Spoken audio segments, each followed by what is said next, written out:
Bueno, entonces vamos a comenzar con la teórica. Igual, si es que hay estudiantes que no logran ingresar a la teórica, se va a dejar el tema grabado en nuestra plataforma. Se les va a pasar también el código de acceso a la plataforma del Classroom. El día de hoy yo les voy a pasar para que ustedes puedan ingresar y ver la clase teórica en el momento que ustedes tengan un tiempo y lo puedan ver con mayor tranquilidad. Igual lo pueden repasar ahí y también se les va a dejar ahí un PDF para que también puedan estudiar, ¿sí? Bien, entonces vamos a comenzar con nuestra clase teórica. En este día vamos a hablar lo que es los pasos previos a la terapia endodóntica y también vamos a hablar el tema de bioseguridad aplicada a la endodoncia, ¿sí? Entonces, en este tiempo que estamos pasando, lo que es la, la pandemia y todo lo que es el tema del COVID, vamos a profundizar un poquito lo que va a ser la bioseguridad en la práctica odontológica, ¿ya?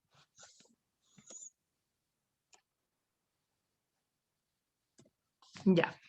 Primero tenemos que definir qué es la bioseguridad, ¿sí? Son medidas que deben tomar todo el personal de salud para evitar contagios, infecciones cruzadas, sobre todo, ya que como nuestra profesión estamos en riesgo de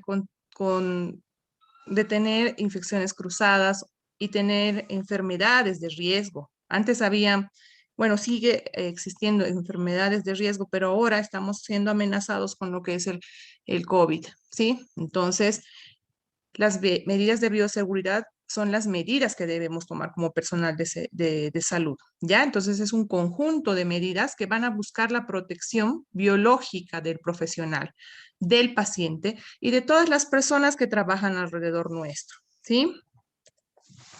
Entonces, las normas de bioseguridad están destinadas a reducir el riesgo de transmisión de microorganismos de fuentes reconocidas o no reconocidas, ¿sí? Puede ser que sepamos que el paciente está portando alguna infección o puede ser que no, que el paciente no esté enterado que él porta una infección o que no nos avise, que no nos comunique, ¿ya?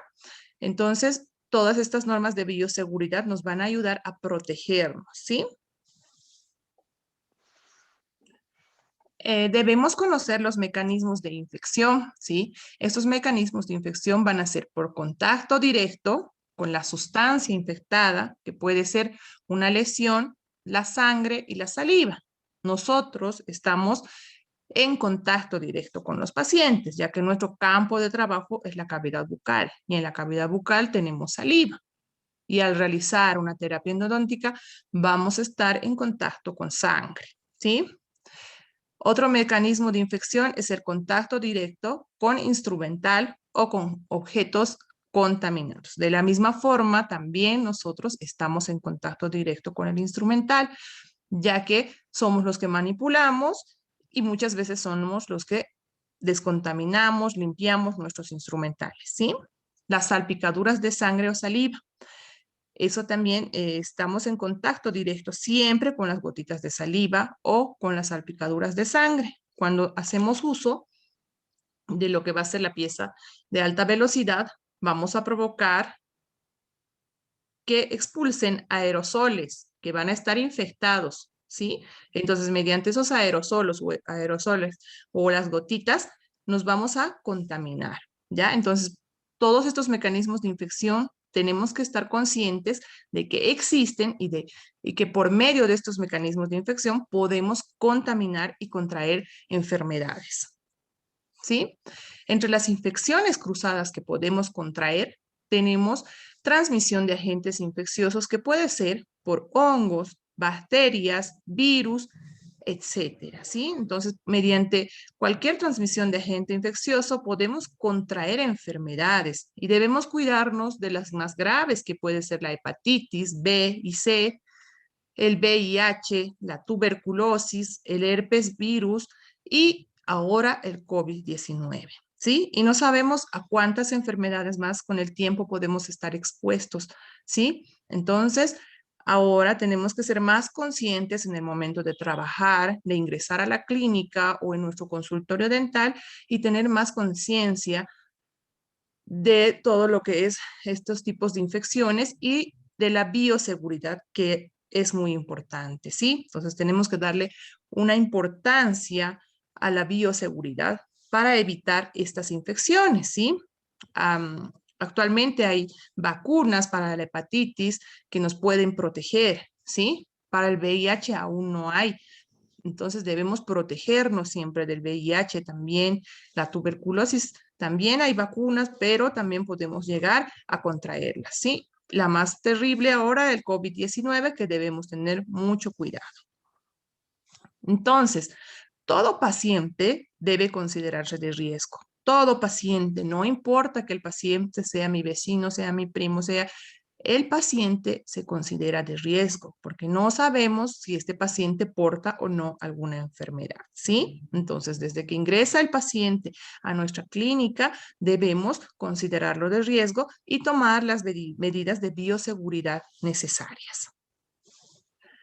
Entonces, sobre todo, como les vuelvo a repetir, el COVID-19, ¿sí? Ustedes ya son personal de salud, ustedes este año, cuando empecemos la segunda parte de todo lo que va a ser el avance de la gestión de la asignatura, vamos a ingresar a la clínica. Entonces, ustedes tienen que ir ya mentalizándose, concientizándose de que tenemos que tener una bioseguridad muy adecuada para poder trabajar con los pacientes en la clínica. ¿Sí? Esto se va a quedar así, no es solamente por este tiempo que quizás va a desaparecer y vamos a volver a trabajar como sea, no. Nosotros tenemos que dar el ejemplo de que se tiene que cumplir con las normas de bioseguridad, tanto para el paciente, para el odontólogo y también para nuestro asistente, ¿sí? Entonces, lo primero que vamos a hacer es desinfectar a nuestro paciente antes de ingresar a la sala o al consultorio dental, ¿sí? Entonces, entre las medidas de bioseguridad tenemos lo que son las medidas de protección, ¿sí? Entonces, acá tenemos todos estos elementos que nos van a servir de medidas de protección y que deben estar ya familiarizándose con nosotros. Entonces, cada vez que yo voy a ingresar a la clínica, debo ser consciente de que tengo que portar todos estos elementos, ¿ya? Entonces, una vez de que yo ya me ponga el pijama quirúrgico o el uniforme quirúrgico, voy a colocarme lo que va a ser mi traje de bioseguridad, encima mi bata quirúrgica, mi gorro, mi barbijo o cubrebocas, mis lentes de protección, mis guantes. En la actualidad se ha recomendado mucho el uso del barbijo KN95, que es el que se ha hecho más pruebas y el que ha tenido más resultados para prevenir la contaminación o la infección, ¿sí? En el caso de que no contemos con un barbijo KN95, podemos utilizar los barbijos de 3 capas quirúrgicos y podemos utilizar ese barbijo, pero tiene un tiempo de uso también, ¿sí? Este barbijo, si utilizo con un paciente, tengo que desecharlo y cambiar otro barbijo para otro paciente, ¿sí? Entonces, las medidas de protección tienen que ser tanto para el operador como para el asistente, ¿ya? Como les había indicado, deben portar todos estos elementos, ¿sí? Incluso unos zapatos especiales o los zapatos desechables que venden en las casas dentales deben ser parte de estos elementos al momento de ingresar a la clínica, ¿sí? Actualmente se recomienda el uso de este traje de bioseguridad, que es antifluidos, que se lo puede desinfectar fácilmente y protegernos desde la cabeza hasta los pies, ¿sí? Para que podamos así evitar cualquier tipo de contaminación, ¿ya? Acá tengo una foto que les voy a mostrar el año pasado, que cuando habíamos vuelto al mini rote, él es un compañero suyo, que es Alejandro, que era mi auxiliar el año pasado. Entonces tratamos de protegernos de esta forma para poder trabajar y tal vez trabajar así con más seguridad y no correr el riesgo de contraer alguna infección.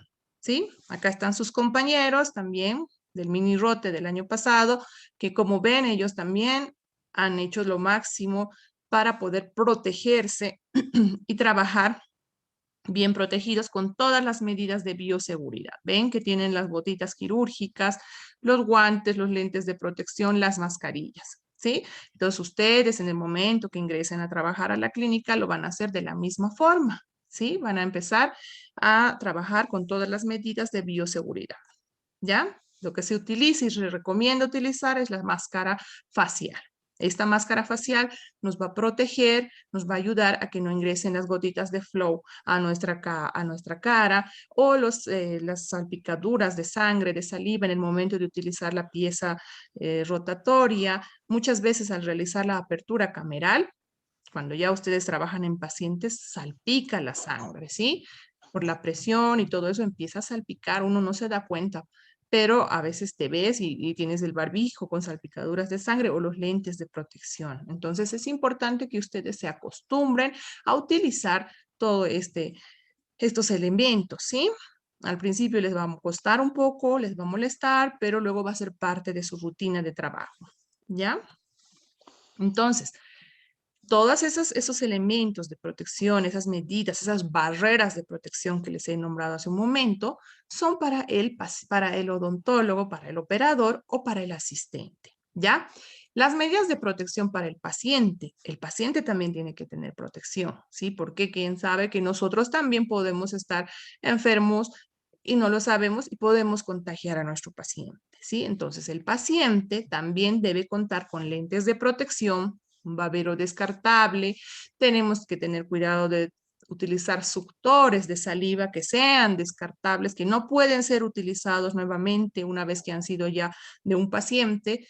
El instrumental debe ser completamente estéril, que es lo más importante en una terapia endodóntica. Yo les empiezo a nombrar esto porque es lo que ustedes tienen que saber, que para trabajar una endodoncia, la endodoncia es una microcirugía que vamos a realizar y para esto tiene que tener el instrumental completamente estéril. Es como si realizaríamos una microcirugía o un médico realizaría una microcirugía donde él cuenta con todo su instrumental estéril. De la misma forma, nosotros tenemos que tener todo el instrumental estéril, ¿ya? Otra cosa que va a acompañar siempre a nuestras medidas de protección para el paciente y también para nosotros, pues, gracias a Dios también que nosotros trabajamos con lo que es el aislado absoluto, ¿sí? Entonces, esto nos ayuda mucho a nosotros a no contaminarnos, porque una vez que colocamos a nuestro paciente, nuestro aislado, ahí no estamos tanto en contacto ya con lo que es la saliva, ¿sí? Con sangre, sí, pero con la saliva ya no mucho. Entonces, esta es una barrera de protección que nos va a proteger mucho, ¿sí? Y también la realización de la limpieza y desinfección de todo nuestro equipo dental, de todo nuestro consultorio, ¿ya? Entonces, el paciente también tiene que tener una bata quirúrgica desechable, un babero desechable, unos lentes de protección y unas cubrezapatos también desechables, ¿ya? Entonces, con eso el paciente también va a estar protegido porque va a proteger su ropa de que no le caigan también gotas de saliva, gotas de sangre y va a poder estar más tranquilo, ¿sí? Entonces, una vez que ya hemos hablado de todas las barreras de protección para medidas de bioseguridad, vamos a recordar un poquito qué es la desinfección, ¿ya?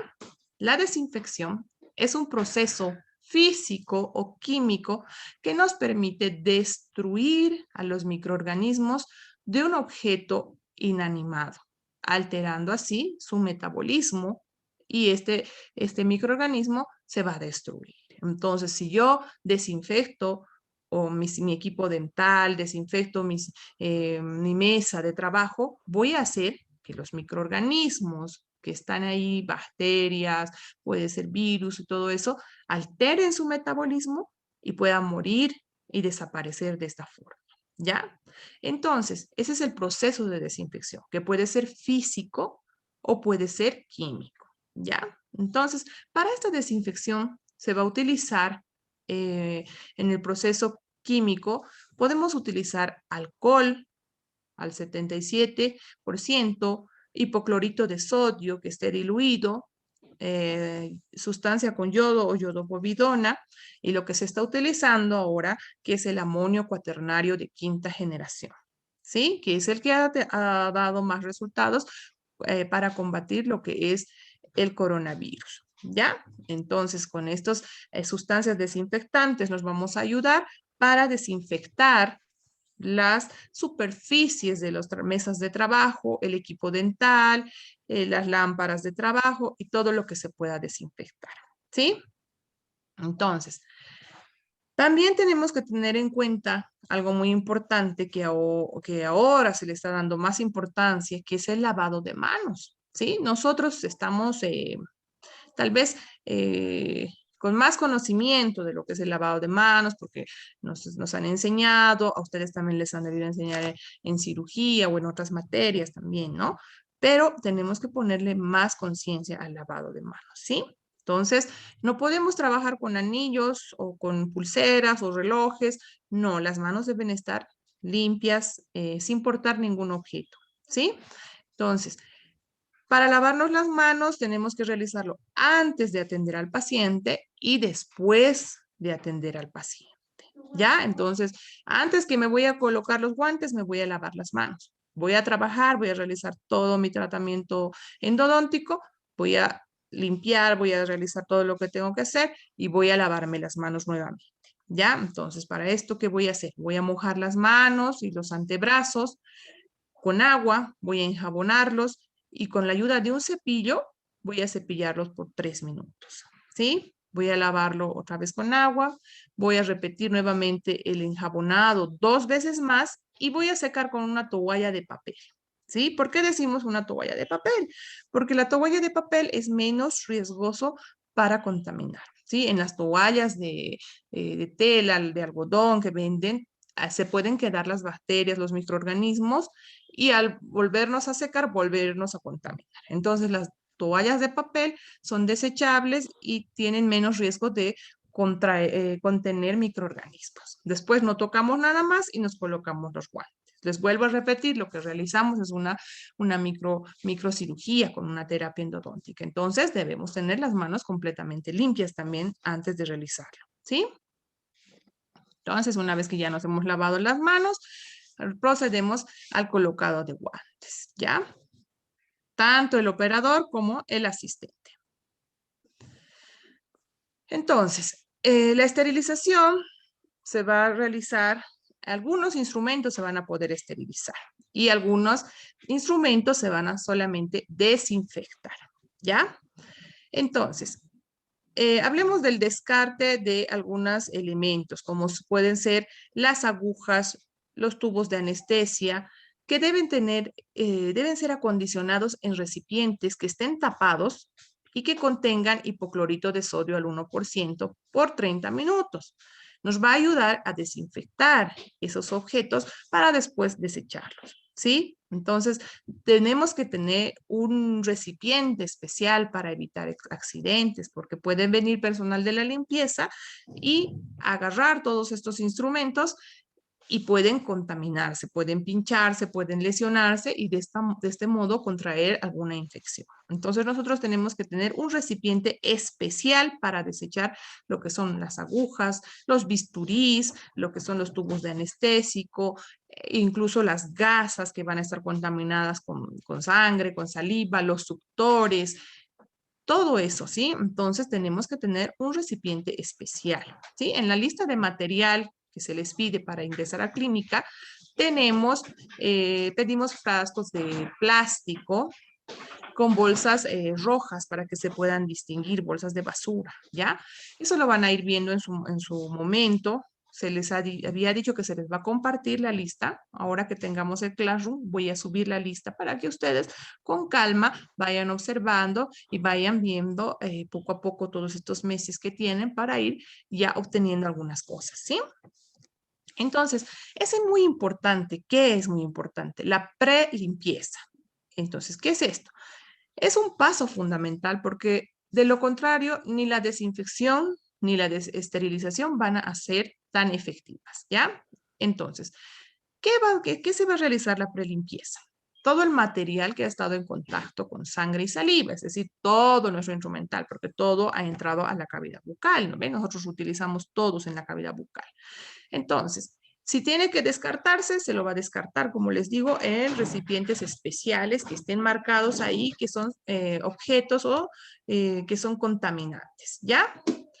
Ahora, si tenemos que desinfectarlo, lo vamos a realizar por 30 minutos, desinfectarlo en una sustancia especial, luego lo voy a retirar de esa sustancia especial, lo voy a lavar, lo voy a secar y recién lo voy a esterilizar.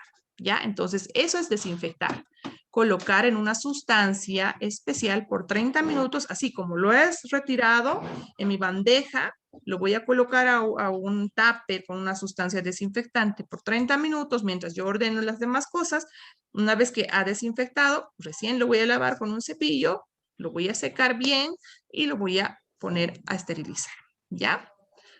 La descontaminación del material descartable, como les había dicho, puede ser también con incineración final, ¿sí? Puede ser, también hay unos aparatitos que venden, que se introduce las agujas y los incineran directamente. Entonces, metemos la aguja a un orificio y sale sin aguja. Solamente sale ya la cosita de plástico que se enrosca a la jeringa y eso nos ayuda a deshacernos, ¿no? De lo que es peligroso, el material cortopunzante que puede contaminar o puede lesionar a alguien, ¿no? Pero si no tenemos eso, entonces tenemos que tener recipientes especiales, bolsas especiales y se pide que por norma esas bolsas sean de color rojo, ¿ya? Entonces, los métodos de desinfección ya les había nombrado antes, que son por sustancias. Estas sustancias pueden ser el alcohol, el amonio cuaternario, puede ser compuestos fenólicos, hipoclorito de sodio, clorhexidina y el iodopovidona, ¿ya? Entonces, todos estos también son antisépticos que destruyen, como les había dicho, o detienen el metabolismo de los microorganismos, ¿ya? Sin afectar los lugares donde se coloquen, ¿ya? Donde se apliquen. Entonces, pueden ser estas sustancias, a su vez pueden ser desinfectantes y también antisépticos, ¿ya? Entonces, podemos utilizar cualquiera de estas sustancias. Lo que se les había pedido también a sus compañeros es alcohol y el hipoclorito de sodio, ¿sí? Ahora también vamos a poder trabajar y vamos a contar también con el amonio cuaternario en la clínica, ¿ya? Entonces, todo esto se les está explicando para que ustedes vayan teniendo una idea, para que ustedes vayan profundizando un poquito, para que se acuerden un poquito y sepan para qué se va a utilizar. Entonces, en el momento que vayamos utilizando, también vamos a ir aclarando dudas, vamos a prepararlo, vamos para que ustedes también, cuando ya pasen a otro curso o cuando ya ustedes también trabajen en sus consultorios, sepan manipular todo esto, ¿sí? Entonces, acá está lo que es la parte de la desinfección del instrumental endodómico, ¿ya? Tenemos un recipiente, como pueden ver acá, donde es un tupper, donde colocamos primero los instrumentales. Con soluciones, estas soluciones puede ser glutaraldehído al 2%, puede ser hipoclorito, puede ser iodopovidona y puede ser un limpiador ultrasónico. Sí, lo que más se recomienda es el glutaraldehído al 2% por 30 minutos, porque saben que el hipoclorito de sodio es una sustancia corrosiva que puede hacer que nuestros instrumentales se corroan, ¿ya? Entonces, en todo caso, el hipoclorito sería solamente al 1%. Entonces, este hipoclorito tendría que ser diluido para que no sea tan nocivo, ¿ya? Entonces, después de que hemos introducido a este recipiente por 30 minutos, vamos a realizar recién el lavado. Enjuague, lavado, enjuague, secado y finalmente recién va a ir a ser esterilizado, ¿ya? Hablemos ahora de la esterilización y los métodos de esterilización. ¿Qué es la esterilización? La esterilización es el proceso físico, químico, para eliminar agentes patógenos de cierto tipo de instrumentales, ¿ya? Este proceso va a poder realizarse a vapor, que va a ser a presión, que va a ser el autoclave, que es lo más recomendable para todo el instrumental endodóntico. Lo más recomendable es el autoclave, ¿sí? Este autoclave porque no quema nuestro instrumental, nos ayuda a mantener el borde cortante, el filo de nuestro instrumental. También tenemos otro que es a vapor químico que se llama chemiclave y tenemos el calor seco estufa, ¿sí? También tenemos el calor seco intenso que son esterilizador a bolillas de cuarzo que son especiales para las limas endodónticas, ¿ya? Con lo que contamos en la clínica es el autoclave y la estufa, ¿sí? Entonces se recomienda que al autoclave vaya todo lo que van a ser las limas endodónticas, las reglas endodónticas. A la estufa con calor seco pueden ir todo lo que es el instrumental de exploración, entonces espejos, pinzas de algodón, todo lo que no tenga borde o sea cortante, ¿ya? Pero al autoclave se recomienda que vayan las limas endodónticas. Todas nuestras limas así organizadas en sobrecitos especiales puedan ir al autoclave, ¿ya? Entonces, el autoclave va a trabajar a vapor a una presión, ¿sí? Entonces acá tenemos que a 120 grados centígrados durante 30 minutos a 2 atmósferas de presión va a realizarse una buena esterilización. Entonces, si yo coloco a 120 grados por 30 minutos, yo voy a obtener una buena esterilización, ¿sí? Entonces, esto va a ser a 30 minutos lo que va a realizar la esterilización. Esto, como es vapor a presión, llega a mojarse por el vapor. Entonces, durante 30 minutos va a esterilizar, pero voy a necesitar otros 20 minutos para que pueda tener un secado también, ¿sí? En el mismo autoclave. Entonces el tiempo va a ser un poquito más de 45 minutos hasta que salga completamente del autoclave. Pero este es el tiempo que necesita para una correcta esterilización. A 120 grados centígrados, 30 minutos. ¿Ya? Ahora, estos van a ser los instrumentales que van a estar envueltos en bolsas especiales para ingresar al autoclave. Estas bolsas son especiales ya que no se destruyen al ser humedecidas por el vapor, ¿ya? Entonces, se mojan, sí, pero con el proceso de secado salen secas también. Solamente que cambian de color para que ya no vuelvan a ser utilizadas. ¿Ya? Entonces tenemos también a 130 grados, a 30 libras por 3 minutos, que van a ser instrumentos no envueltos, y 7 minutos instrumentos envueltos, pero diferentes tipos de instrumentos, ¿sí? Pero lo recomendable va a ser a 120 grados, 30 minutos, ¿sí? Este chemiclave es este, que es similar al autoclave, pero tiene la diferencia de que utiliza sustancias químicas. Entonces se coloca dentro de este aparato sustancias químicas que van a hacer que tenga un proceso químico también, ¿sí? Entonces, tienen que conocer lo que el chemiclave utiliza sustancias químicas para la esterilización. La estufa a calor seco se lo utiliza a 160 grados centígrados por 2 horas o 180 grados centígrados por 1 hora y media, ¿ya? Lo ideal es saber a qué tiempo se llega a la temperatura deseada. Entonces debe tener un termómetro. La mayoría de las veces estas estufas a calor seco ya tienen programado, entonces se lo programa, solamente lo que se hace es colocar en las bandejas los instrumentales, se lo cierra y se prende. Entonces esto, como ya está programado, automáticamente va a tener un apagado o va a tener un bip cuando termine su ciclo de esterilización. Ya les dije que en estos podemos utilizar y esterilizar todo lo que es los instrumentales de exploración y todos los instrumentales que no tengan eh, bordes o puntas que se puedan arruinar con el calor seco, que puedan volverse, como se dice, sin filo, ¿ya?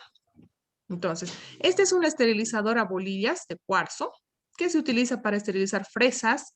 Puede utilizarse también las limas endodónticas que se utiliza cuando tenemos muchos pacientes, digamos, si queremos esterilizar, entonces esto nos ayuda por ser rápido. Se coloca ahí y tiene estas bolillas de cuarzo que nos ayuda a esterilizar, ¿sí? Pero solamente sirve para fresas y para limas endodónticas, ¿ya? Entonces, les había indicado que el glutaraldehído para la desinfección al 2% es la indicada para sumergir los instrumentales antes de lavar, en el pre-lavado, ¿ya? Esto se puede recambiar cada semana, ¿sí? Entonces, esto es tóxico también y altera el instrumental si yo me paso del tiempo de los 30 minutos, ¿ya? Tenemos también unos tubitos de ensayo, que es el control biológico, que va a contener esporas que nos va a ayudar a controlar el autoclave, ¿ya? Entonces, este nos va a indicar si va a haber crecimiento bacteriano, si hay crecimiento bacteriano. Entonces, cuando esto cambia de color, nos va a indicar que ha habido crecimiento bacteriano y que la esterilización no ha sido correcta, ¿ya? Entonces, estos indicadores biológicos lo manejan más que todo en clínicas o en hospitales donde esterilizan en gran cantidad de instrumentales, ¿ya? Entonces, ellos hacen uso quizás de estos indicadores biológicos para sus cirugías y para todo eso, ¿ya? Pero es bueno que ustedes conozcan qué son los indicadores biológicos, ¿sí? Estas cintas que les van a utilizar también ustedes para introducir al autoclave o son especiales porque no se queman. Entonces, estas cintas nos va a indicar también, hay algunas que nos indican que ha habido un proceso correcto de esterilización porque cambian de color cuando alcanza la temperatura deseada, ¿sí? Ingresarán tal vez de un color blanquecino y al salir pueden volverse cafés, moradas, dependiendo de la marca, ¿ya? Pero son cintas especiales que nos ayudan a sellar nuestras bolsas, también a marcar nuestro instrumental, ¿ya? Entonces, ¿qué es lo que queremos en la endodoncia? Queremos controlar la infección, prevenir contagios entre paciente y profesional, entre paciente y paciente y evitar la contaminación, que es lo más importante, de la cavidad pulpar, ¿ya? Ahora entrando ya a lo que nos interesa mucho, que es lo que queremos también, es evitar la contaminación de la cavidad pulpar, ¿ya? Entonces, si viene un paciente con una pulpitis irreversible, yo no quiero que esa pulpitis se contamine y termine en ser una necrosis, ¿ya? Entonces yo también tengo que prevenir ese tipo de contaminación, ¿sí? Entonces, para eso, todo mi material de endodoncia debe ser esterilizado, lo que les había dicho, se debe esterilizar todo, desde la loseta de vidrio hasta los vasos DAPEN, las gasas, las torundas de algodón, las puntas de papel, las espátulas, las fresas, todas, absolutamente todas, tienen que manejarse estériles y de esta forma, en bolsitas especiales, especificando qué instrumental es para que yo no te cometa el error de abrir, exponerlo, volver a cerrar y manipularlo, ¿sí? Entonces, todas tienen que tener bolsitas especiales para esterilización y deben estar en completa organización, ¿ya? Todo eso se esteriliza. Ahora, hay instrumentos o elementos que se desinfectan en la terapia endodóntica, ¿ya? ¿Cuáles son los que se desinfectan? Son los conos de gutapercha, estos que no podemos introducirlos al esterilizador porque se pueden deshacer, porque estos como al ser conos de gutapercha, les ponemos calor, se vuelven eh, como plastilina, ¿no? Entonces, no podemos introducirlos al calor. Entonces, los vamos a desinfectar con hipoclorito de sodio, puede ser glutaraldehído o alcohol. La más recomendable es el alcohol, así por 5 minutos, ¿ya? Entonces, el alcohol nos va a ayudar a desinfectar los conos de gutapercha. Entonces, acuérdense que los conos de gutapercha no se esterilizan, se desinfectan con alcohol por 5 minutos, ¿ya? ¿Cuándo voy a tener fracaso de la esterilización? Cuando haga una incorrecta limpieza de mi instrumental, no he lavado bien, porque hay algunos instrumentos que tienen algunas ranuras que yo no las he lavado bien y se ha quedado ahí puede ser sangre, puede ser algún tipo de caries que puede quedarse en el instrumental. Entonces yo ahí voy a tener fracaso de mi esterilización, ¿sí? Voy a tener mal acondicionamiento, puede ser por una temperatura inadecuada que he utilizado, un tiempo inadecuado, o a medio proceso he abierto las puertas de mi estufa, he arruinado la esterilización. Por lo tanto, yo voy a contaminar mi trabajo porque no he tenido una buena esterilización, ¿ya?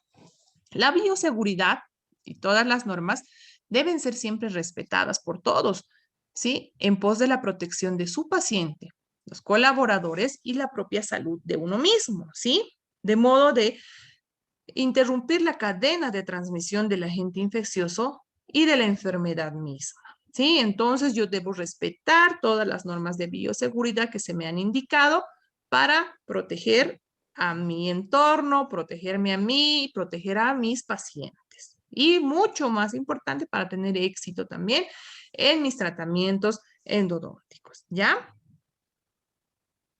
Entonces ahí estaríamos con la primera parte, que es la bioseguridad aplicada a la endodoncia, ¿ya? ¿Ahí tienen alguna pregunta en relación a esto? Para que pasemos a la otra parte, que es la parte de pasos previos a la endodoncia. ¿Todo quedó claro? ¿No tienen alguna pregunta?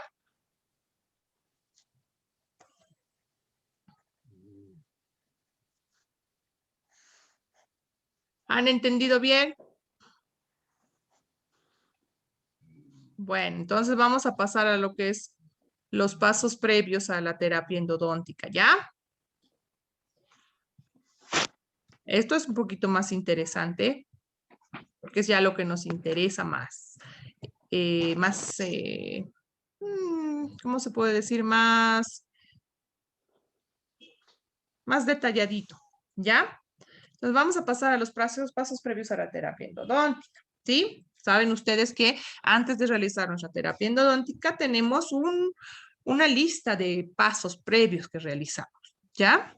Entonces, lo primero es recibir al paciente, desinfectarlo y realizar todas las normas de bioseguridad que les había nombrado, ¿ya? Entonces, una vez que el paciente está listo, el operador, ustedes están listos para trabajar, vamos a iniciar con nuestros pasos previos, ¿ya? ¿Qué es lo primero?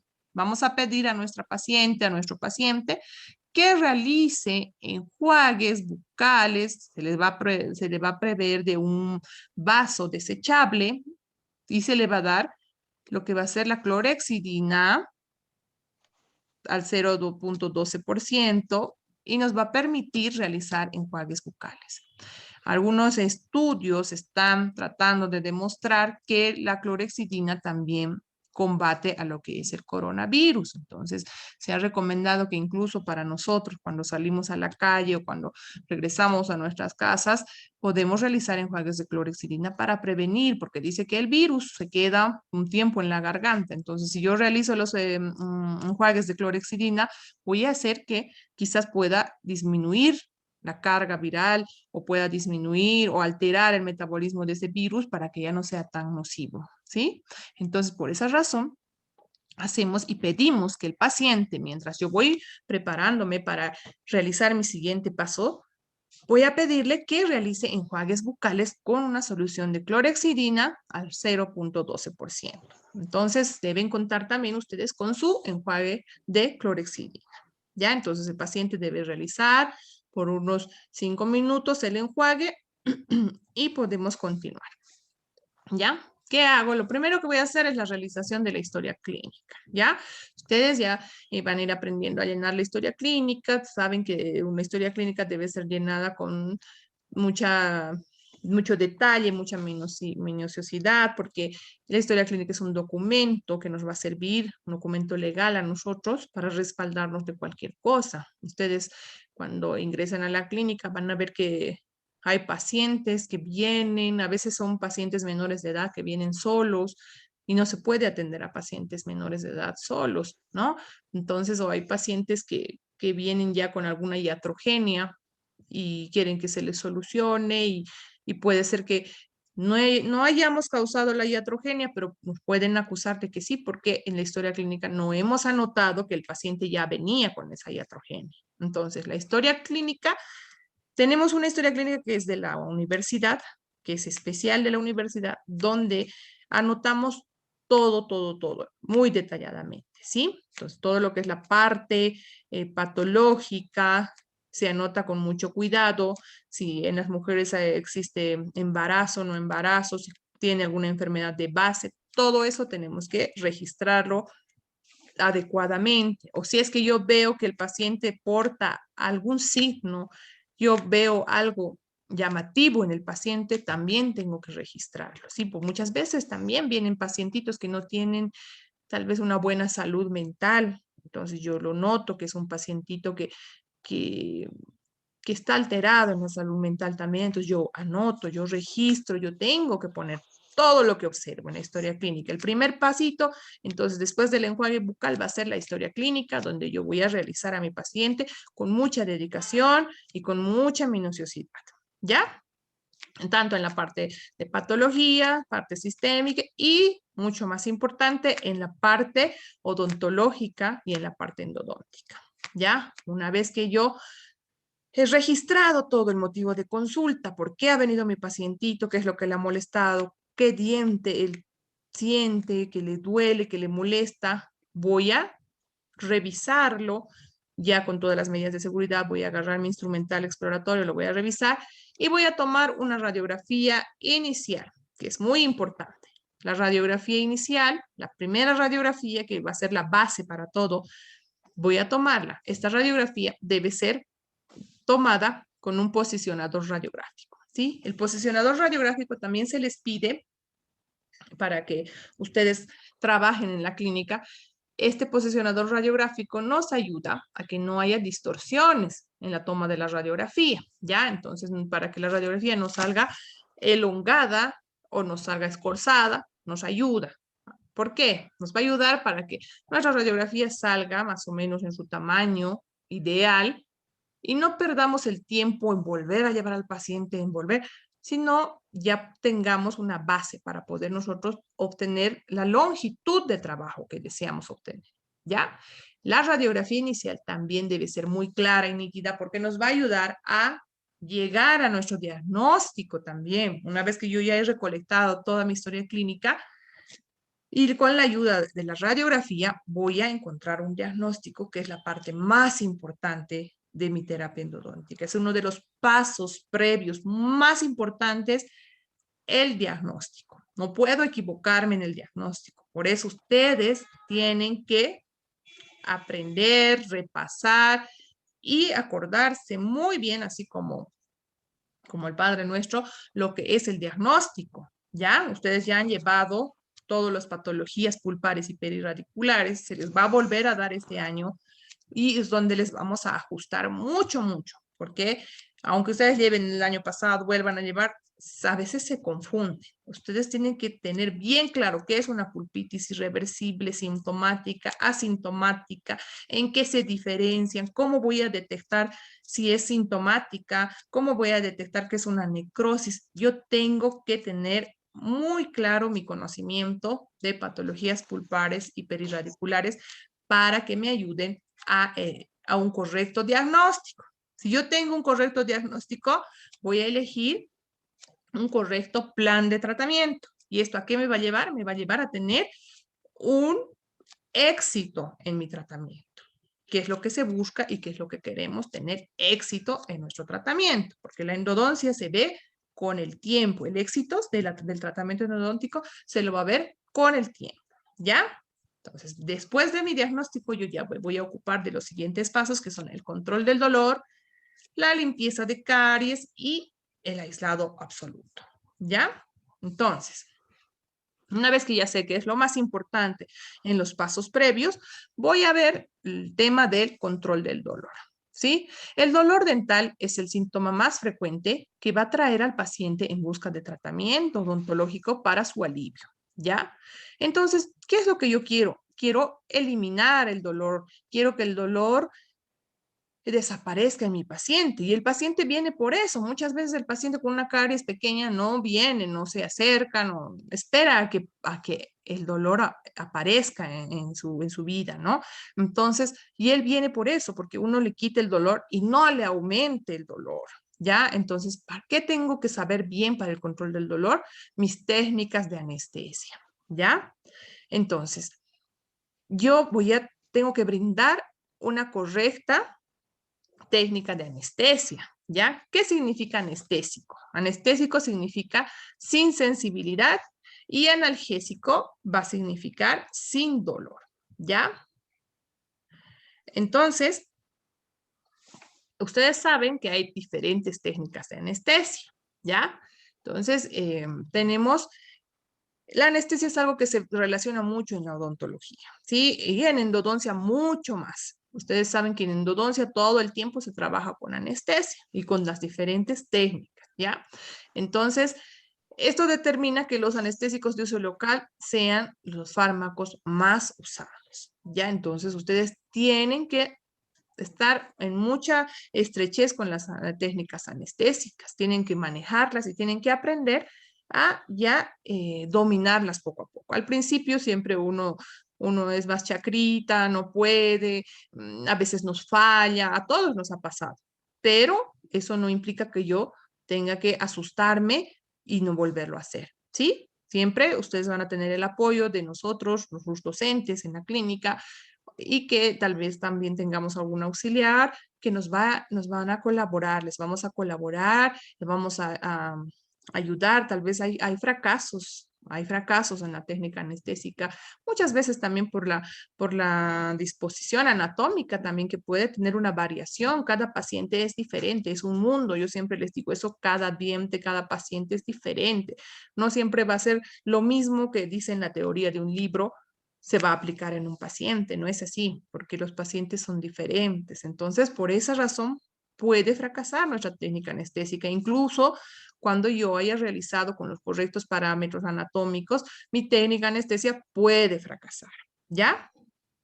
Entonces, ¿yo qué tengo que saber en el momento que voy a ingresar a anestesiar? Tengo que saber qué se inyecta, qué cosa estoy inyectando, bien, a quién inyecto, dónde voy a inyectar y cómo voy a inyectar. Entonces, ¿qué técnica voy a utilizar?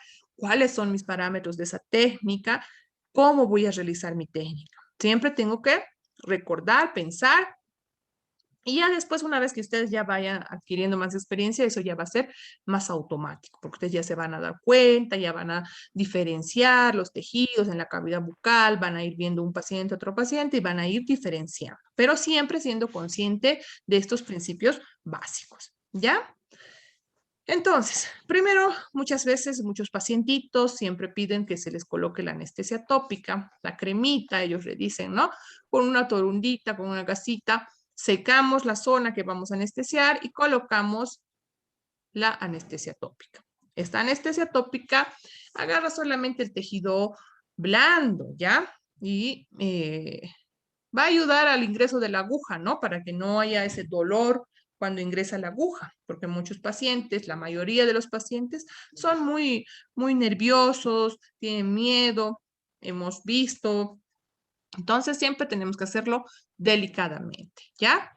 La anestesia infiltrativa, que es la que vamos a manejar en el maxilar superior, es la anestesia infiltrativa. ¿Qué tengo que tener yo? Tengo que tener confianza en mí, tengo que tener cuidado, tengo que tener tranquilidad y tengo que tener comodidad.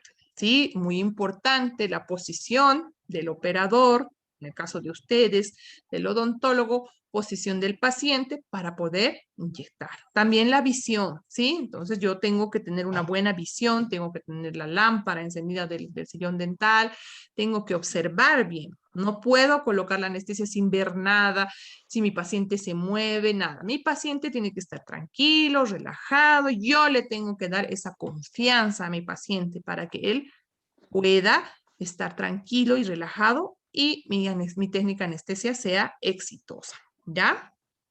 Entonces, hay factores que van a influir en la anestesia endodóntica, ¿sí? Puede ser la aprensión y ansiedad de los pacientes por experiencias pasadas, donde han tenido traumas en diferentes consultorios, cuando han ido con una odontalgia severa, les han tenido que sacar el diente, incluso sin que les haya agarrado la anestesia bien. Entonces, el paciente viene con traumas y en ese caso, agarrar a esos pacientes es complicado, ¿sí? Es complicado ganarse la confianza, pero uno siempre tiene que tener un poco de psicólogo también, ¿no? En el momento de atender a los pacientes. ¿Y qué vamos a hacer? Vamos a ganarnos la confianza del paciente, ¿sí? Con educación, con paciencia, para que el paciente pueda confiar en nosotros. Bueno, también el cansancio, porque ahí puede ser un paciente que ha venido, que toda la noche tuvo un dolor, toda la noche ha tenido una odontalgia y viene a veces con la desesperación de querer que se le extraiga el diente, inclusive si el diente está sano en la parte de la corona, pero ellos quieren por el dolor que ha sido insoportable. Entonces también ahí tengo que aprender a calmar a mi paciente, explicarle, lo primero que haré será determinar qué diente es el que está dando la molestia y lo primero que haré será cohibir ese dolor para que el paciente ya esté más calmado y yo pueda iniciar mi terapia, ¿ya? También por la inflamación tisular. Entonces, como ha habido una odontalgia o como en un caso de una pulpitis irreversible sintomática, hay una inflamación tisular, el umbral bajo para el dolor. Entonces, ¿qué va a hacer eso? La técnica de anestesia va a ser más complicada, que agarre al paciente, ¿ya? Entonces, yo tengo que saber qué factores van a influir o una anestesia previa fallida. ¿Sí? Entonces, muchas veces eso nos pasa, o he visto que les pasa mucho en la técnica de SPIC, donde yo, ustedes he colocado, digamos, yo mi anestesia de SPIC y he fallado. Quiero volverle a colocar, le vuelvo a colocar y sigo fallando. Entonces, recién llamo que me ayude a alguien. ¿Y qué pasa? Fallo. Dime, Ablin, dime, ¿tienes alguna consulta? ¿Has levantado tu manito? Ablin, ¿tiene alguna consulta? Está sin micrófono, doctora. Ah, ahora sí. Ahora sí. ¿Me, ¿me quieres preguntar algo, Ablin?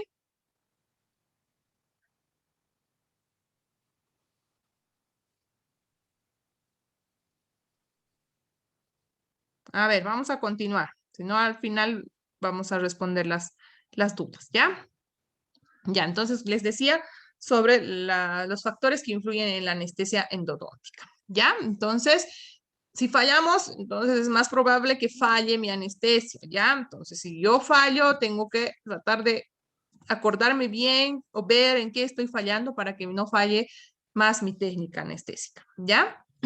El tratamiento inicial es muy importante, entonces, como les digo, manejar al paciente, el enfoque psicológico, ¿ya? Entonces, eso lo voy a lograr con paciencia y también con inyecciones indoloras, con tópicos o calentar la solución de la anestesia, el tubo anestésico, porque cuando está frío duele más, la inserción de la aguja, agujas de pequeño calibre, colocar una inyección lenta, una inyección en 2 tiempos para que sea menos doloroso y menos traumático para nuestro paciente. Ya tengo que saber cuándo voy a anestesiar, todo eso. Entonces, mucho hace para realizar la técnica anestesia el manejo psicológico también de nuestro paciente.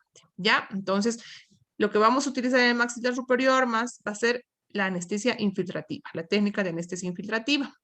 ¿Ya? Entonces, debo saber qué diente voy a trabajar y voy a colocar mi anestesia infiltrativa, que se coloca con agujas cortas. Nunca voy a utilizar agujas largas para colocar mi anestesia infiltrativa.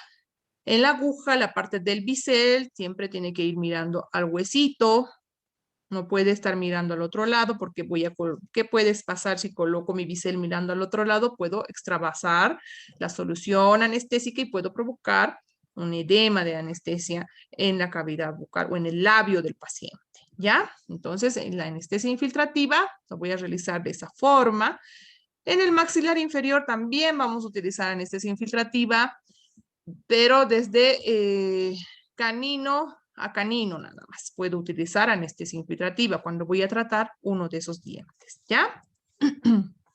Para la parte posterior, en inferiores, voy a utilizar la técnica del dentario inferior, anestesia mandibular o técnica de Speak, ¿ya? Que nos va a dar un bloqueo troncular, que es donde fallamos más muchas veces por los parámetros, por los reparos anatómicos, pero es el más efectivo porque nos va a dejar trabajar, porque un molar, yo les digo un molar inferior o un molar superior, puede ser con una pulpitis, necesita una buena técnica de anestesia y una buena dosis de anestesia, porque no se olviden que nosotros estamos como una hora más o menos y un poco más muchas veces trabajando en ese dientecito, en esa muelita, y esa muelita tiene bastante inervación, y tiene que estar completamente anestesiado para poder trabajar tranquilamente, ¿sí? Entonces, debo realizar un bloqueo troncular en el maxilar inferior. Tenemos de 5 a 7 minutos ya inicia el entumecimiento labial cuando le damos al nervio bucal y de 10 a 15 minutos ya va a iniciar lo que va a ser la anestesia pulpar. Entonces, desde que he colocado la anestesia del nervio dentario inferior, de 10 a 15 minutos ya voy a tener una anestesia pulpar, ¿ya? O sea, mi pulpa ya va a estar anestesiada. Y el tiempo de duración es largo, tiene éxito y puedo trabajar con toda tranquilidad, ¿ya? Las soluciones anestésicas que más utilizamos, les estoy nombrando nada más así rapidito, porque en otro tema vamos a ver ya más específicamente qué tipo de anestesia se va a dar a personas embarazadas o a personas hipertensas. Solamente les estoy colocando lo que utilizamos en la clínica la mayoría de las veces, que es la lidocaína al 2% y la articaína al 4%, ¿sí? Hemos notado en los últimos años que la lidocaína ya no ha hecho efecto muchas veces dientes molares. Entonces hemos tenido que utilizar articaína para poder trabajar porque vienen pacientes que no agarran la lidocaína. Entonces utilizamos lo que es la articaína. Entonces es bueno que ustedes también tengan en su material lo que va a ser la articaína, ¿ya? Entonces, muchas veces tenemos que hacer también uso de las anestesias suplementarias, que puede ser la intraósea, la intraligamentosa. Muchas veces nos ayuda para el clamp, porque el clamp un poquito traumático presiona y lastima al paciente y el paciente no quiere ser atendido. Entonces, tenemos que hacer uso también de una anestesia suplementaria, la intrapulpar también, ¿sí? La intrapulpar que va a entrar directamente a la cavidad pulpar, ¿ya? Entonces tenemos, ese es uno de los pasos, ¿no? Otro paso va a ser muy importante, que es el aislado absoluto. El aislado absoluto es la colocación correcta de la goma dique, que debe aislar por completo al diente a tratar, ¿sí? No debe tener contacto con saliva ni sangre y debe proteger a todos los tejidos blandos de las sustancias químicas. No se olviden que nosotros utilizamos lo que es el hipoclorito de sodio, que es muy nocivo. Entonces, el aislado nos permite proteger a los tejidos del hipoclorito de sodio. Y también es importante porque nos evita que el paciente pueda deglutir instrumentos, porque nosotros utilizamos limas endodónticas que son muy fáciles de que el paciente pueda tragárselas. Entonces, ¿qué hago? Con el aislado absoluto no hay problema y podemos trabajar tranquilos, ¿ya? Entonces, ¿cuáles son los beneficios del aislado absoluto? Protección del paciente, mayor visibilidad, control de humedad y control de infecciones. Entonces, para eso me va a servir el aislado absoluto, ¿sí? Tenemos un instrumental especial para el aislado que va a ser todo lo que ven acá. Estos son los instrumentales que nos sirven para realizar un correcto aislado absoluto, que también debe ser parte de mi arsenal de atención en endodoncia. Ya, entonces ustedes siempre tienen que portar con todo eso cuando vayan a trabajar una endodoncia, ¿ya? Entonces, tenemos lo que son los clamps de diferentes numeraciones para adaptar a todo tipo de diente. Tenemos el perforador de Ainsworth, que es el perforador de goma dique. Tenemos el portaclamps de Ivory, que nos va a ayudar a llevar el clamps a la cavidad bucal. Tenemos la goma dique o el hule, que se le dice, que es la goma en sí. Tenemos el arco de Young, que son de diferentes, que el que más utilizamos es el de Young, y también pueden utilizar el de Ostby, ¿sí? El recomendable es el arco de plástico, porque el de plástico nos va a ayudar a tomar la radiografía sin que haya ninguna distorsión, ya que el metálico haría que se distorsione nuestra imagen radiográfica. El hilo dental, que nos va a ayudar mucho, ligaduras de goma y cuñas de madera, que también hacemos uso cuando se los requiere, ¿ya? Entonces aquí tenemos los arcos. El más recomendable es el arco de Young de plástico, que nos va a ayudar a realizar nuestro aislado absoluto. Tenemos, entonces, determinamos el campo a aislar. Este es el perforador, que tiene orificios que nos va a ayudar de pequeño a grande. Los grandes son para molares, los del medio premolares y los pequeños para incisivos, ¿ya? Entonces esto nos va a ayudar a perforar para cada diente específico. Puede ser molares, premolares, incisivos superiores, incisivos inferiores, siempre viendo la morfología de los dientes, ya que no son de la misma magnitud, ¿sí? Muchas veces pueden variar los dientes, pueden ser grandes, pueden ser más pequeños, dependiendo del paciente, ¿ya? Entonces, yo así voy a preparar mi goma dique, ¿ya? Con la ayuda de mi perforador voy a realizar los orificios. Debo fijarme que mi perforador esté en buen estado, ¿ya? ¿Por qué?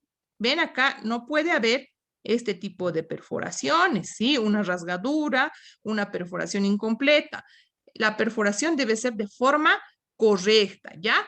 De forma correcta. Entonces, ven que es circunferencial. Esto nos va a ayudar a que no filtre saliva, no se contamine nuestra cavidad bucal, ¿ya? Entonces, esta es la forma correcta de perforación. En estas ya voy a tener filtración. Entonces, por esta razón, mi perforador de goma dique tiene que tener mantenimiento, tiene que estar bien para que me pueda ayudar a realizar una perforación correcta, ¿ya? Entonces, esa sería la parte para perforar. La elección de los clamps. Entonces, los clamps deben ser igual, debo elegir. Ahí existen sin alas y con alas, ¿ya? Entonces, yo debo ver cuál clamp me va a servir para mi dientecito que voy a trabajar, ¿ya? Entonces, yo debo ver que mi clamp calce, ingrese de manera correcta a la parte cervical de mi pieza dentaria, ¿ya? Entonces, miren, acá es muy grande. Entonces, de la misma forma va a existir filtración. Acá es muy pequeño. Miren que acá queda vacío. Igual va a existir filtración. Tiene que calzar de la misma forma, ¿ven? Entonces, yo debo buscar un clamp que me calce adecuadamente y me permita evitar la filtración, ¿ya? Entonces, hay una serie de clasificaciones, de clamps, de numeraciones, dependiendo de las casas dentales, donde vienen numeradas para premolares, molares, incisivos, dientes parcialmente erupcionados. Entonces, vienen en diferentes numeraciones. Lo recomendable es que ustedes compren un kit de clamps, donde puedan tener de diferente tamaño, diferente variación, para que puedan adaptar a los dientecitos, ¿ya? Muchas veces no es necesario decir, digamos, yo con el clamp 14 o con el 8A voy a aislar el premolar, sí o sí, sí o sí. No, muchas veces ese 8A nos puede servir incluso para un incisivo o para otro diente, ¿ya? Entonces, eso varía, no es específico que con ese siempre tengo que aislar, ¿ya? Muchas veces sus compañeros tenían ese error de que con ese querían aislar y se tomaban toda la mañana aislando, pudiendo tal vez elegir otro, hacer la prueba que le pueda quedar, ¿ya? Es recomendable que estos clamps tengan flexibilidad para poder abrir y cerrar sin ningún estorbo, porque muchas veces al abrir y cerrar se rompen o pueden llegar a fracturar también hasta las coronas de los dientes, ¿ya? Entonces tienen que ser flexibles, fíjense eso también, que no sean esos duros que no puedo abrir porque va a ocasionar que se fracture incluso los dientes. Ya saben que a veces hay dientes que vienen con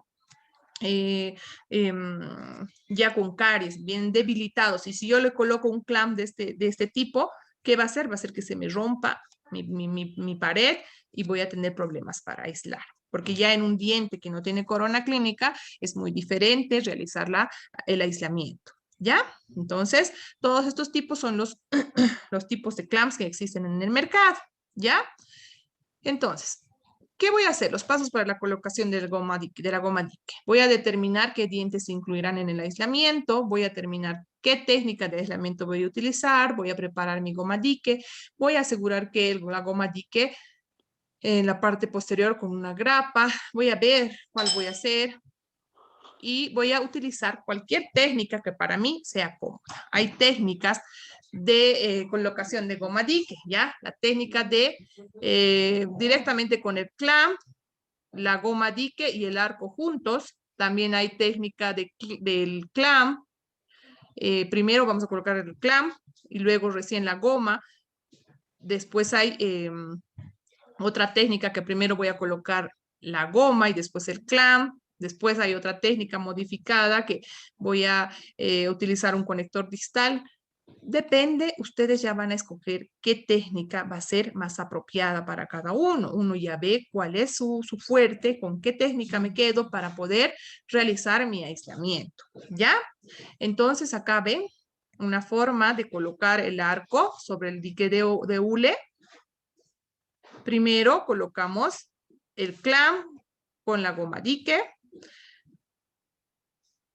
Y después recién vamos a colocar el arco. Ya. Ven acá que se coloca un hilo dental. Este hilo dental nos ayuda a que el paciente tampoco ingiera el clamp. ¿Ya?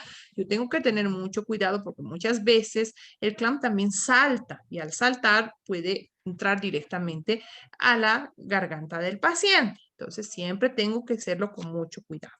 ¿Ya? Este es aquel que se coloca primero el clamp y después la goma dique y después recién el arco, ¿ya? Y este es lo que les digo, después recién. Ahora tenemos la ayuda del hilo dental que nos va a ayudar a separar la goma dique, a que esta goma dique ingrese a la encía y no existan filtraciones. Por eso es muy importante la ayuda del hilo dental, ¿ya? Entonces siempre deben contar con su hilo dental, ¿sí?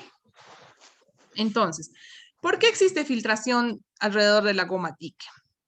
Va a existir filtración por el espacio inadecuado entre los agujeros perforados en el dique de goma. El dique de goma puede estar sobre las alas de la grapa, que muchas veces lo olvidan ahí, y va a permitir infiltración. Entonces, siempre tengo que bajar las alitas. La goma dique debe estar bajo las alitas del clamp. Los dientes en mal posición, que son los más complicados en aislar, tengo que ver cómo voy a aislar. En casos de dientes de mal posición, debo aislar 3 dientes, hasta 4 dientes para dejar mi diente que voy a trabajar libre. ¿Ya? Son más complicados en aislar. Perforación incorrecta de la goma dique, que ya les había dicho que presentan rasgaduras, que impide el acceso adecuado y va a impedir el sellado de la goma dique y va a haber filtraciones. Selección incorrecta del agujero del perforador. He hecho un agujero para molar y voy a aislar un incisivo, no me va a dar, entonces igual va a filtrar, ¿ya? Selección incorrecta del clamp. Un clamp muy grande va a permitir siempre el exceso de saliva, va a permitir que filtre la saliva en nuestro medio bucal, ¿sí? Entonces, todas estas razones yo debo fijarme. Debo escoger bien mi clamp, debo hacer bien mi perforación, debo ver si está mal posición mi diente. Todo yo tengo que fijarme antes de iniciar mi tratamiento, ¿ya? Ahora, si es que yo tuviera alguna filtración, puedo corregirlo, ¿ya? Porque ya está el paciente aislado. Muchas veces hemos tenido que hacerlo así en la clínica. Entonces, para no perder más el tiempo, para que el paciente tampoco se moleste, ¿qué hacemos? Rellenamos esa parte de la filtración con Cavit o el cemento provisional. Lo rellenamos para que deje de filtrar, ¿sí? Podemos utilizar adhesivos también a base de hule, podemos utilizar hilo dental, podemos utilizar métodos correctivos adicionales que nos van a ayudar a un correcto aislado.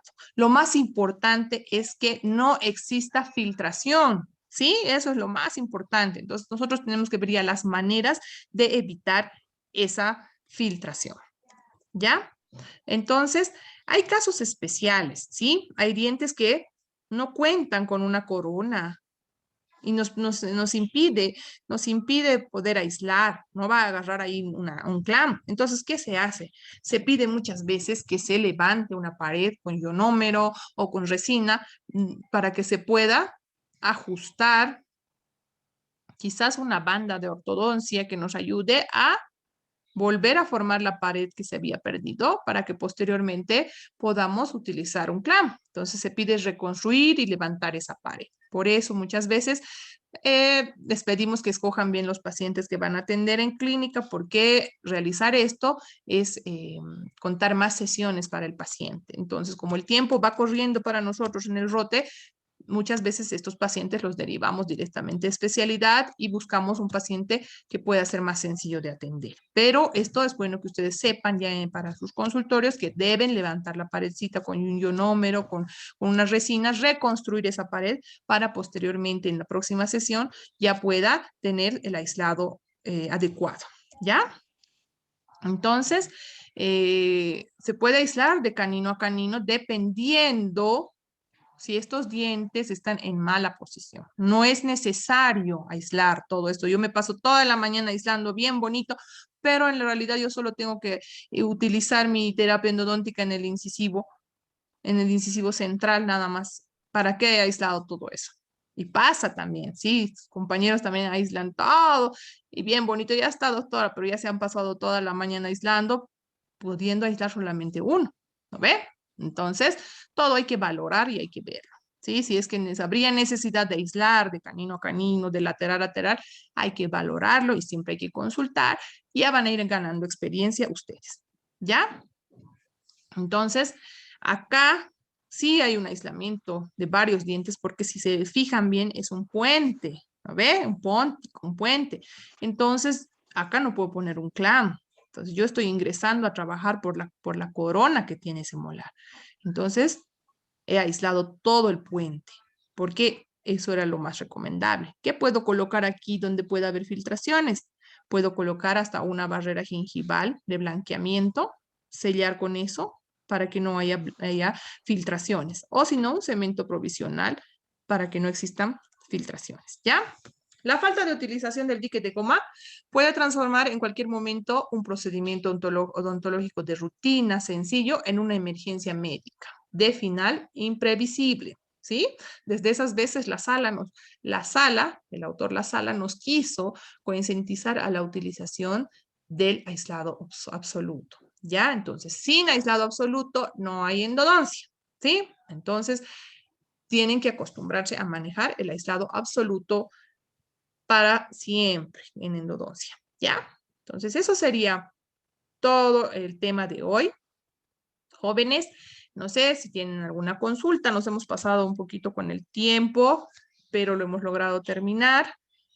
Son temas sencillos para que ustedes se vayan adentrando a lo que va a ser la atención más que todo en clínica, ¿ya? Porque en cuarto año nos vamos más en la atención a clínica, en pacientes, ¿sí? En preclínicas ustedes hacen todo, pero no están adentrados más lo que es con pacientes, ¿sí? En este año sí, entonces todos los temas van a ir enfocados más a la atención clínica, ¿ya?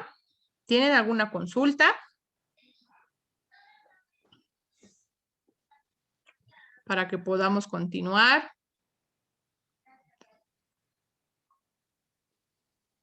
Sí, se puede utilizar, Lucio, tu pregunta, sí, para una corrección de saliva se puede utilizar el cianocrilato, ¿sí? Muchas veces hemos utilizado también en la clínica, ¿sí? La gotita se utiliza, pero el paciente a veces se asusta también porque al paciente hay que comentarle todo lo que se les dice y a veces hay un poquito de quemazón en el tejido, en la mucosa o en la encía y el paciente llega a asustarse y dice me quema. Es dependiendo de los pacientes muchas veces, ¿ya? Pero sí, sí, se lo ha utilizado y también los chicos que sus compañeros tenían también eso en sus materiales porque muchas veces no sabemos si vamos a utilizar, y sobre todo en restos dentales que a veces nos toca trabajar para que reciban eh, pernos, necesitamos un buen aislamiento, ¿ya?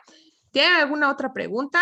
Así para que nos podamos despedir y puedan ir a hacer sus actividades. Yo voy a crear, como les dije, el Classroom hoy día y les voy a pasar para que ustedes ya puedan ingresar, puedan volver a ver la clase teórica y así sucesivamente. Todas las clases teóricas se les va a ir subiendo al Classroom y también se les va a subir lo que les había comentado, lo que es los textos de consulta para que ustedes puedan también revisarlos y puedan así ustedes repasar también, ¿ya?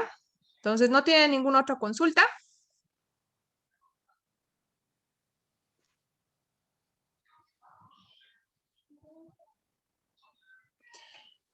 ¿Cómo saber si Abigail, cómo saber si la pieza dental es indicada para un tratamiento endodóntico? Abigail, lo que les había dicho, ¿no ve? La recolección de datos, la historia clínica del paciente. El paciente siempre va a venir con una molestia, ¿no ve? Entonces, yo tengo que ahí realizar mi correcta historia clínica y mi método de diagnóstico. Ese va a ser otro tema muy bonito que lo van a llevar al otro miércoles, que es patología pulpar, donde van a hablar de todo lo que son los métodos de diagnóstico, ¿sí? Con la ayuda de estos métodos de diagnóstico, ustedes van a poder llegar a un correcto diagnóstico dependiendo la patología pulpar o perirradicular que presente ese diente, ¿ya? Si mi paciente me dice me duele en el maxilar superior y me muestra el premolar, pero no sabe cuál de los dos premolares, primero o segundo, ahí yo voy a utilizar mis métodos de diagnóstico que van a ser test de vitalidad pulpar, que es lo más importante, para ver si la pulpa va a responder positivamente o negativamente. Si ya no responde esa pulpa, quiere decir que ya está, en términos así más vulgares, está muerta, ¿no ve? Entonces ya tiene una necrosis. Entonces esa pulpa ya requiere un tratamiento, ¿sí? Entonces, todo eso van a ir viéndolo la otra clase, ¿ya? Entonces, lo que me gustaría es que ustedes vayan repasando todos estos días que pueden, todo lo que es patología pulpar y todo eso. Igual se les va a subir al Classroom el orden de temas que se va a dar para que ustedes puedan leerlo más antes y puedan ya venir más, con más claridad a las clases y también entender mejor y disipar las dudas que tienen, ¿ya? Entonces, ahí nos quedaríamos, jóvenes, que tengan un lindo día, cuídense mucho, sigámonos cuidándonos, esto no se ha pasado, saben, ustedes cuiden a su familia, como personal de salud, ustedes tienen que cuidar y dar el ejemplo, ¿sí? Nos vemos entonces y se les comunicará cuando ya esté el Classroom. Bueno, un gusto entonces, que tengan un buen día. Hasta luego. Hasta luego, doctora. Muchas gracias. Hasta luego, doctorita. Hasta Hasta luego, luego. doctora. Muchas gracias.